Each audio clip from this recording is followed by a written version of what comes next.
Happy New Year! Yes, I'm a little late, but that's because I've been a little busy making people and not sleeping. It's been really fun. 2014 was a great year for the ladies, and everybody knows it, except for Rex Murphy in his year-end column in the National Post, where he claims that 2014 was a crappy year for feminism. We think Rex Murphy spent 2014 with his head trapped inside his foreskin. I mean, I think that's what Rex Murphy was saying in his column. I can't be sure because I had to first translate it into human and then decode it with a World War II Enigma machine. And then I put it in my toaster as well, just to see if that would help. It didn't. Come on, dude. 2014 was a great year for the vaginas, and everybody knows it. Even my little girl here, she knows it, and she spent most of 2014 inside me. What's that, Ray? Rex Murphy. She's really good with the program, Mummy. Rex Murphy is a Tyrannosaurus Rex, Mummy. Good one. Let's see, he pokes fun at Beyonce for shaking her booty. He mocks the French for speaking out against gender-specific toys, in light of bigger women's issues, I guess, like rape and violence. He has a point, but the thing is, all of these issues are wrapped up in the same big bullshit burrito.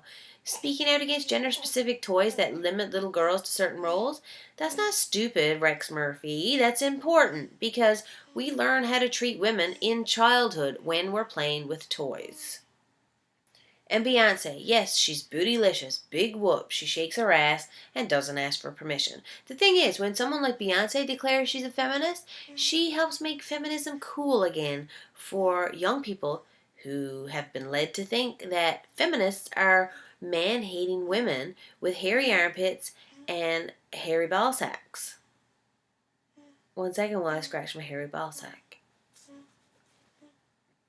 And by the way, Beyonce, she's more than just a bodacious badonkadonk. She also wrote a pretty kick-ass feminist article last year, but I guess you didn't read that one either, Mr. Murphy, did ya? Inside your foreskin. And besides, you know what? He's focusing on all the wrong things that happened last year. Hello, Malala won the Nobel Peace Prize at age 17. When I was 17, I was picking cigarette butts off the street and smoking them. Emma Watson spoke before the United Nations about the importance of gender equality and how we need men as well as women to support feminism in order for it to do all of us good. Emma Watson is 24 years old. When I was 24, I wanted to be a fucking Spice Girl. The movie Frozen featured for the first time a feminist hero without a manly prince. And by the way, that movie was made entirely by women and is now the highest earning animated flick of all time. How you like them apples? Ooh, and my favorite right now? Facebook. Stop censoring breastfeeding photos. Recognizing that women's bodies are not inherently gross and obscene. We're going to post some sweater meat pictures later. That's just a handful of things that happened last year. There are a million more. Yes, things are far from equal, and yes, we still have a long way to go. There are horrific things happening all over the world, but guess what? We're still making progress because we're revealing the truth and we're talking about it finally, and that in itself is progress. The funny thing with progress is it can be seen as a threat by those too weak to embrace it. But no ads about Rex Murphy's article in the National Post because most people didn't have a clue what he was talking about anyway. Most people don't have a World War II Enigma machine like I do.